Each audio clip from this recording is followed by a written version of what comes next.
Hi everyone, आपका बहुत बहुत स्वागत है मेरे चैनल पर कहानी वाला स्वप्निल। आज मैं आपको वेंडिगो की दो कहानियां सुनाऊंगा। तो चलिए, इससे पहले कि मैं कहानियां शुरू करूं, आप लोगों से मैं थोड़ी सी बात करना चाहता हूं। पिछले कुछ हफ्तों में आपने मेरी दो वीडियोस तो देखी ही होंगी इस चैनल पे, और ये दोनों फेस कैम वीडियोस थी। पहले मैंने ये सोचा था कि इस चैनल पर ही मैं अपनी फेस कैम वीडियोस भी डालूंगा, जो कि जनरली रहेंगी छोटे छोटे किस्सों के ऊपर। और मैंने साथ में ये भी सोचा था कि उसके साथ इधर ऐसी वीडियोस भी डालूंगा जो जनरली क्रिप्टिड क्रीचर्स और इन चीज़ों के बारे में हो। लेकिन इसके बाद मैंने थोड़ा सोचा और मैंने सोचा कि अच्छा ये होगा इससे कि जो क्रिप्टिड क्रीचर्स की जो वीडियोस है वो एक अलग चैनल पे रहे, यानी कहानी वाला स्वप्निल चैनल पे रहे, और ये जो छोटे छोटे किस्से जो मैंने कहे ये एक अलग चैनल पे रहे, फेस कैम वीडियोस। तो उसके लिए मैंने एक अलग चैनल खोला है। तो आपको इस चैनल का लिंक डिस्क्रिप्शन में मिल जाएगा। चैनल का नाम है हॉन्टेड नाइट्स विद स्वप्निल। तो मैं लोगों से रिक्वेस्ट करूँगा कि इस चैनल पर भी चाहे उसे भी सब्सक्राइब कर ले, और इस चैनल पर भी हर हफ्ते एक फेस कैम वीडियो आएगी। कोशिश मैं स्टार्ट कर रहा हूँ एक वीडियो से वहाँ, और एक वीडियो ये चैनल पे। इस तरह से अभी होगा, दोनों चैनल पे एक एक वीडियोज़ आएंगी। तो उसको भी सब्सक्राइब कर ले, वो वीडियो भी देखे। और मेरी सोच ये है कि गोइंग फॉरवर्ड हम ट्राई करेंगे कि दोनों चैनल पे दो दो वीडियोस करके आए वीकली। तो चलिए, मैं यही कहूँगा कि दोस्तों आप लोग जाओ उस चैनल को भी सपोर्ट करो, सब्सक्राइब करो, और वहाँ पे भी मैं जो कहानियाँ डालूँगा उसे भी देखिए, उसे भी सुनिए और एंजॉय करिए। ओके, तो चलिए शुरू करते हैं हम आज की वेंडिगोस की। हाँ, सबसे ज़्यादा रिक्वेस्टेड वेंडिगो की दो कहानियाँ। मेरा नाम मैट है और ये मेरे साथ हुई एक सच्ची घटना है। तो ये वाकया है साल 2008 का, और महीना था अगस्त। अब मैं आपको थोड़ा इस घटना के साथ जुड़े हुए लोगों से परिचित करा देता हूँ। मैं खुद एक स्टोर में मैनेजर का काम करता हूँ, और मैंने अपनी पढ़ाई साल 2006 में ख़त्म की थी। मैं पहले तो मिसिसिपी के एक छोटे से टाउन में रहता था, और मैंने अपनी पढ़ाई भी वहीं से की है। मगर हाँ, मेरी ग्रेजुएशन के बाद मैं शिकागो में शिफ्ट हो गया। आप समझ ही सकते हैं, 2006 से मैं बहुत कम बार अपने घर गया हूँ, और इसी वजह से सालों से मैं अपने दोस्तों से भी नहीं मिला। तो 2018 के जनवरी में मेरे दोस्त एंड्रू ने मुझे कॉल किया और मुझे कहा कि वो सोच रहा है क्यों ना हम सब कॉलेज के खास खास दोस्त एंड्रू के एक केबिन में जाए। हाँ, मेरे दोस्त एंड्रू का जियोन नेशनल पार्क में एक केबिन है। हम यहाँ इससे पहले भी कई बार कॉलेज के समय में आ चुके हैं। हम यहाँ हंटिंग, ट्रैकिंग ये सब काम किया करते थे। वैसे तो ये केबिन एंड्रू के पापा का बनाया हुआ है, और वो तो अपने समय में बहुत बड़े हंटर भी रह चुके हैं। आप ये समझ ले कि उनकी प्रकृति के साथ बहुत गहरी बनती है, मतलब एक बहुत गहरा रिश्ता है। जब हम कॉलेज में थे तो हम यहाँ कई बार आ चुके हैं, और हर बार हमारे साथ एंड्रू के पापा ज़रूर रहते। तो इस बार भी जब एंड्रू ने मुझे कॉल किया तो मैंने उससे ये पूछा कि क्या उनके पापा भी साथ आएंगे या नहीं। उनके पास इतनी सारी कहानियाँ और किस्से होते हैं कि वो हमेशा ही हमारे इस ट्रिप को यादगार बना देते थे। बहरा, तो ये तय हुआ कि हम सब, यानी मैं, एंड्रू, उसके पापा और हमारे 3 और दोस्त यहाँ जाएंगे मार्च में। मगर किसी न किसी कारणवश ये ट्रिप डिले होते होते अगस्त के महीने में होती है। तो आमतौर से जैसा होता है, हम सबका एक चैट ग्रुप तैयार हुआ और हम सब अब इसी बात की राह देख रहे थे कि कब अगस्त का वो दिन आएगा और हम सब इतने सालों बाद एंड्रू के उस केबिन में मिलेंगे। अगस्त 9 का दिन था और मैं और एंड्रू दोनों केबिन में आते हैं। हम दोनों सबसे पहले पहुंचने वाले लोगों में से थे। एंड्रू के पिता, जो कि एक ट्रैक पे गए हुए थे, वो सीधा वहां से आने वाले थे। हम दोनों जब केबिन में पहुंचे तो हमने देखा कि इस बार तो केबिन की हालत थोड़ी ज्यादा ही जर्जर लग रही है। पर हम दोनों अंदर जाते हैं और हमने साफ सफाई का काम शुरू कर दिया। लगभग 1 घंटे की सफाई करने के बाद हमें केबिन थोड़ी अच्छी स्थिति में दिखता है। अब बहरहाल इतनी मेहनत करने के बाद हमने अपनी गाड़ी से एक कूलर निकाला और उस कूलर से हमने निकाली 2 ठंडी ठंडी बियर की बोतल। अब इतनी मेहनत करने के बाद थोड़ी बियर तो बनती थी। एक के बाद एक बियर खत्म होती गई और लगभग 2 घंटे के बाद केबिन के सामने एक और गाड़ी आके रुकती है और बाहर जाके हमने देखा तो ये हमारे बाकी के 3 दोस्त हैं। हम सब बैठ के अब बियर पीने लगे और देखते ही देखते दोपहर शाम में बदल जाती है। अगर पक्के दोस्त कई सालों बाद बात करते हैं तो समय कहाँ बीत जाता है, कैसे बीत जाता है, ये हमें पता ही नहीं चलता।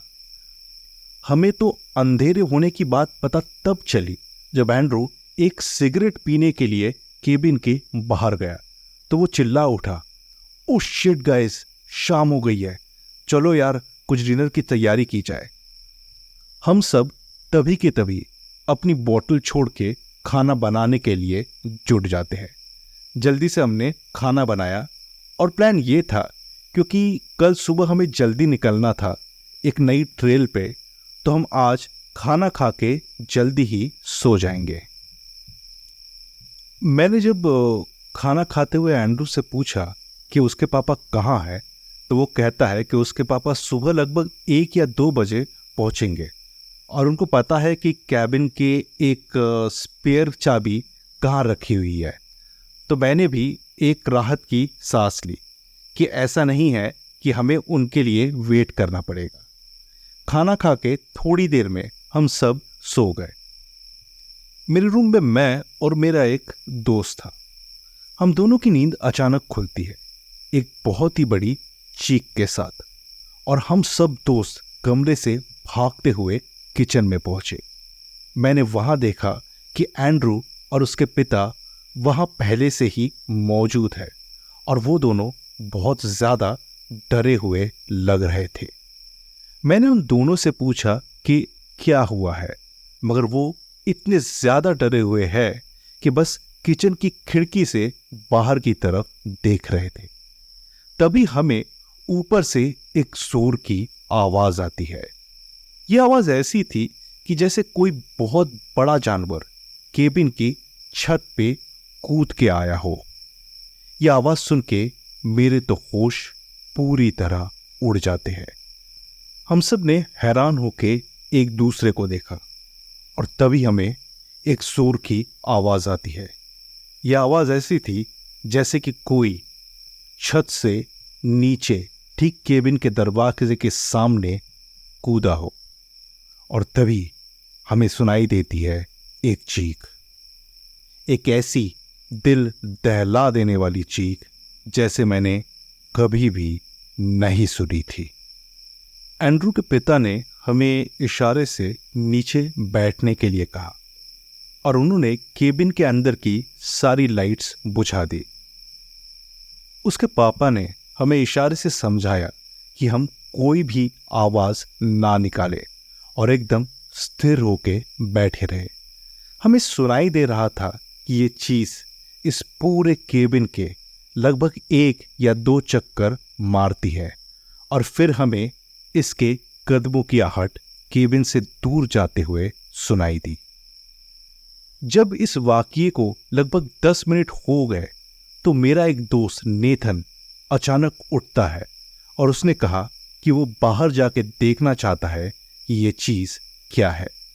मैंने, एंड्रू ने और उसके पिता ने नेथन को बहुत समझाने की कोशिश की, मगर वो किसी भी तरह से इस बात को समझ नहीं रहा था और वो अपने साथ एक शॉटगन लेके सीधा बाहर की तरफ चला गया।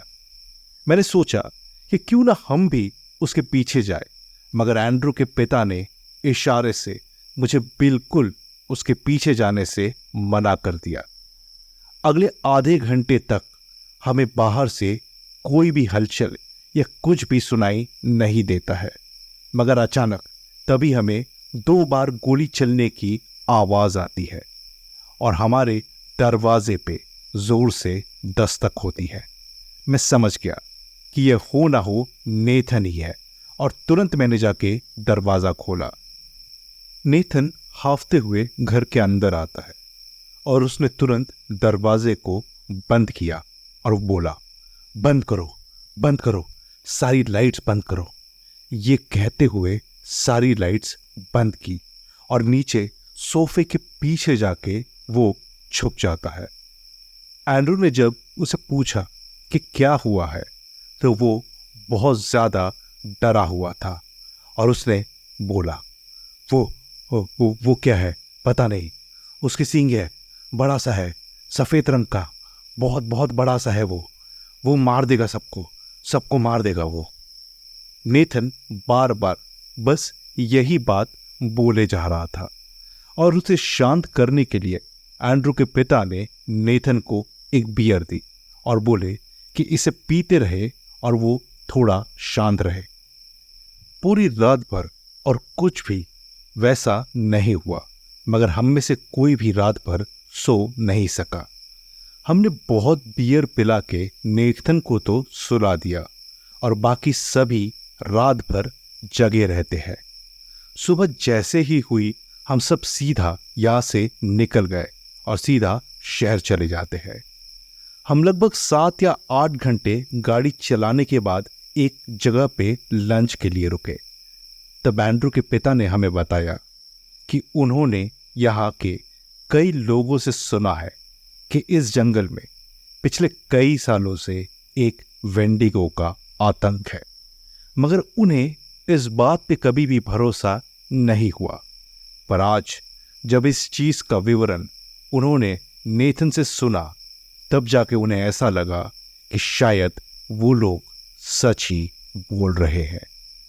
एंड्रू ने तुरंत अपने फोन पे जब वेंडिगो की तस्वीर निकाली तो नेथन उसे देखते ही बोला कि हाँ, कल रात जिस चीज को उसने सामने से देखा था वो कुछ हद तक इस जीव के जैसे ही थी। हमें ठीक से तो नहीं पता, या फिर मैं यकीन के साथ तो नहीं कह सकता कि उस रात जिस चीज को हमने देखा वो वेंडिगो ही था या नहीं, मगर हाँ, उस रात जिस चीज ने हमारे केबिन के छत पे छलांग लगाई थी और जिस चीज ने वो दहाड़ मारी थी हमारे केबिन के सामने, वो कोई आम जानवर तो नहीं था। इतना तो मैं यकीन के साथ कह सकता हूं।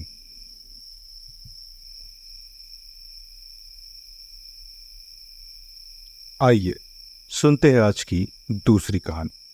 मेरा नाम जेकब है और ये मेरे साथ हुई एक छोटी सी घटना है। ये मैं दावे के साथ तो नहीं कह सकता कि उस रात मैंने क्या देखा था, मगर हाँ, इसकी पुष्टि किसी और ने भी की है, तो इसीलिए मैं ये कहानी आपके साथ बांट रहा हूं। साल समझ लीजिए था 2017 और मेरे दोस्त, हम दोस्तों के 3 परिवार एक वीकेंड पे कैंपिंग ट्रिप के लिए गए हुए थे। हम यूएसए की रॉकी माउंटेन्स के एक इलाके में थे और सच कहूँ तो ये इलाका जंगल का इतने ज़्यादा अंदर था कि हमें यहाँ फ़ोन का सिग्नल तक कुछ भी नहीं मिल रहा था। तो जैसे कहते हैं कि हम वीकेंड के लिए ऑफ ग्रिड पे रहने वाले थे, मतलब सोशल मीडिया, इंटरनेट, इस सब से बिल्कुल दूर। हम सब लोग लगभग 6 गाड़ियों में एक बहुत ही अच्छी जगह पे पहुंचे और यहाँ हमने देखा कि ये जगह खुली हुई है और कैंप सेटअप करने के लिए बिल्कुल ठीक है। हम लोग जल्दी जल्दी कैंप सेटअप करने लगे और तो और हमने अगले 2 घंटों में पूरा कैंप सेटअप कर भी लिया था। 20 लोगों के लिए लगभग 7 टेंट्स लगने वाले थे। और हाँ, मैं ये बता दूं कि हमारे साथ वैसे कोई बच्चे नहीं थे, यानी सभी एडल्ट्स ही थे।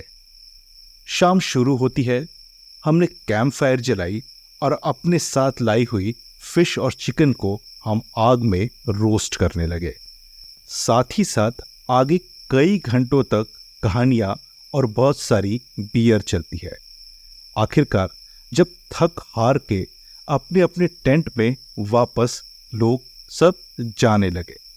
सच कहूं तो बियर सबने इतनी ज्यादा पी ली थी कि अब किसी को भी साफ सफाई करने का कोई मन नहीं था और अब सबने ये तय किया कि कल सुबह उठ के ही हम कैंप को पूरी तरह से साफ करेंगे। अगर बाहर खाना पड़ा हो तो आप समझ ही सकते हैं कि उसे सूंघते हुए छोटे मोटे जानवर तो जरूर आएंगे, मगर हमें इससे बचने के लिए हमने चारों तरफ छोटी छोटी कैंप फायर जैसी आग जला दी थी ताकि जानवर डर के इसके अंदर ना आए। मुझे उस वक्त तो नहीं, पर अगले दिन सुबह इस बात का एहसास हुआ कि वो मेहनत कितनी बेकार थी और फिजूल भी। हमने अपना वक्त बिल्कुल ही इसमें जाया किया था। बहरहाल, मैं और मेरा एक दोस्त साइमन, हम दोनों एक टेंट में घुस जाते हैं और दोनों थोड़ी देर में ही सो गए। अब सच कहूं तो मैंने बियर अच्छी खासी पी रखी थी, मगर फिर भी पता नहीं कैसे मेरी नींद बाहर किसी आवाज से खुल जाती है।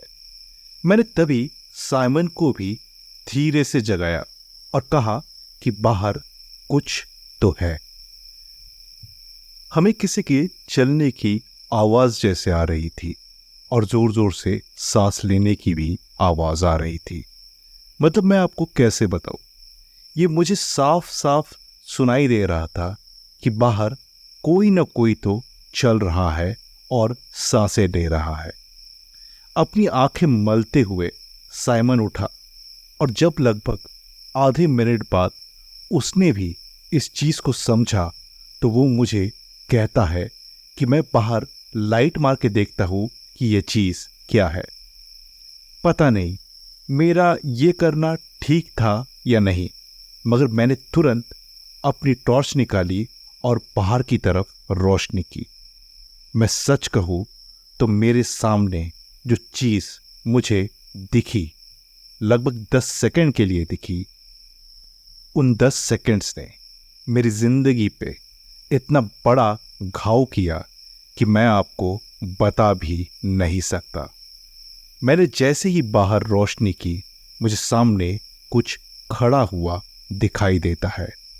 हाँ, कुछ, कोई नहीं पर कुछ, क्योंकि ये जो चीज थी मुझे उसको उस वक्त भी अंदाजा नहीं लगा कि ये क्या है।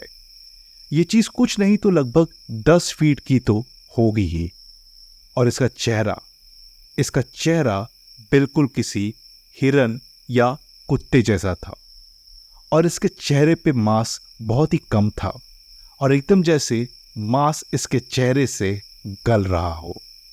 मेरी रोशनी करते ही इसने अपने हाथों से अपने चेहरे को ढका और ये रोशनी से बचता हुआ तुरंत लगभग 8 या 10 सेकंड्स में ही भागते हुए यहां से चला जाता है।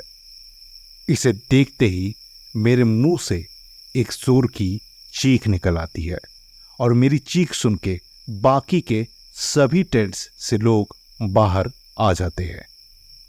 मैं भी भागते हुए अपने टेंट से बाहर आ जाता हूँ और मेरे साथ साइमन भी आ जाता है। हम दोनों ने ही इस चीज को देखा था और सभी लोग हमें देख के ये समझ गए कि हम दोनों ने बहुत ज्यादा ही कुछ डरावनी चीज देखी या महसूस की है। मैंने सभी को यह समझाने की कोशिश की कि अभी अभी मैंने किसी चीज को देखा है, मगर वो क्या थी मुझे नहीं पता। सबने अपने अपने तरीके से और अलग अलग जानवरों का विवरण दिया, मगर ये चीज उन किसी भी विवरण से मेल नहीं खा रही थी। बहरहाल मैंने सभी को कहा कि वो चाहे तो अपने अपने टेंट में चले जाए, मगर हो सके तो आज रात को न सोए। मुझे पता नहीं बाकी लोगों का कि उनको मेरी बात पे कितना विश्वास हुआ होगा। बहरहाल फिर उसके बाद हम दोनों भी जाके अपने टेंट में सो जाते हैं। अगले दिन सुबह जब मेरी नींद खुलती है तो मैं बाहर गया और मैंने देखा कि हमारे साथ आए हुए कुछ और दोस्तों ने कैंप साइट के चारों तरफ किसी तरह के फुटप्रिंट्स देखे हैं। फुटप्रिंट्स यानी पैरों के निशान। इस निशान को देख के वो सब बहुत ज्यादा चौंक गए थे और उन्होंने भी मुझे इस निशान को दिखाया। सभी ने तुरंत तय ये किया कि हमें अभी के अभी यहां से निकल जाना होगा और हम वहां नहीं रहने वाले। हम सब अगले 1 घंटे में पूरे कैंप साइट को समेट लेते हैं और वहां से निकल जाते हैं। इस घटना के कुछ महीनों के बाद हमारे सारे दोस्त, जिसने कि जो लोग हमारे साथ इस कैंपिंग ट्रिप पे गए थे, हम सभी मेरे घर पे मिलते हैं। बात होते होते उस रात की भी बात हुई और मुझे साइमन ने कहा कि उसने इंटरनेट पे थोड़ी शोध की है कि उस रात जो चीज हमें दिखाई दी थी वो क्या थी। और उसने कहा कि उस रात हमने जिस चीज को देखा था वो था एक वेंडिगो। साइमन ने मुझे इस चीज की तस्वीर भी दिखाई और हाँ, कुछ हद तक तो ये चीज मुझे एक वेंडिगो ही लग रही थी। बहरहाल मैं सच कहूं तो मैं नहीं जानता वो चीज क्या थी, मगर हाँ, इसके बाद बस मैं ये उम्मीद करता हूं कि ये चीज मुझे कभी भी दिखाई ना दे। तो दोस्तों, उम्मीद करता हूं आपको वेंडिगोस की ये 2 कहानियां अच्छी लगी होंगी। अगर आपको कहानियां अच्छी लगी तो मेरे चैनल को सब्सक्राइब ज़रूर कर ले और नोटिफिकेशन बेल को भी दबा दे। इससे होगा क्या कि जब भी मैं कोई नई वीडियो डालूंगा आपको इसकी नोटिफिकेशन तुरंत मिल जाएगी और आप जाके उस नई वीडियो को भी देख सकते हो। तो ठीक है दोस्तों, जैसे वीडियो की शुरुआत में मैंने कहा था कि एक नया चैनल और खुला है, लिंक डिस्क्रिप्शन में है, जाके उसे भी प्लीज़ सब्सक्राइब कर ले और उसमें आपको फेस कैम वीडियोस मिलेंगे। ओके, ठीक है, thank you so much everyone और चलिए फिर मिलते हैं आपके साथ अगली वीडियो में। तब तक बाय बाय।